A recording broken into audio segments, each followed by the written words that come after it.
Assalamualaikum warahmatullahi wabarakatuh. Saya Muh Indrawansyah, dengan NIM 90500123046, Perbankan Syariah Kelas C. Pembahasan kita kali ini adalah analisis pendapatan nasional dalam ekonomi Islam. Dalam video ini, kita akan membahas bagaimana konsep pendapatan nasional dianalisis dari berbagai model perekonomian, mulai dari sistem dua sektor hingga sistem terbuka dalam ekonomi Islam. Kita mulai dari yang paling dasar, yaitu perekonomian sederhana atau perekonomian dua sektor. Di sini, aktivitas ekonomi hanya melibatkan rumah tangga dan perusahaan.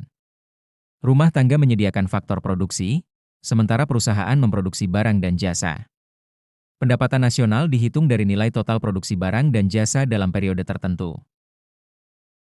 Lalu kita masuk ke fungsi tabungan dan fungsi investasi.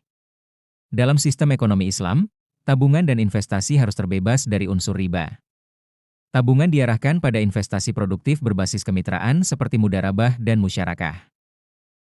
Berikutnya, kita bahas perekonomian dengan kebijakan fiskal, atau tiga sektor, rumah tangga, perusahaan, dan pemerintah.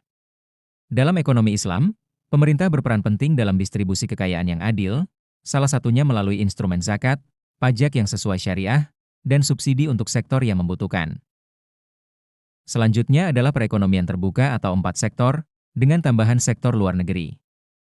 Di sini, ekspor dan impor menjadi komponen penting. Dalam ekonomi Islam, perdagangan luar negeri tetap harus mematuhi prinsip halal, adil, dan bebas dari praktik riba serta gharar. Terakhir, kita masuk ke perekonomian terbuka dalam sistem ekonomi Islam. Pendapatan nasional tidak hanya dilihat dari angka, tetapi juga dari keberkahannya. Sistem ini menekankan keadilan distribusi, tanggung jawab sosial, dan larangan eksploitasi.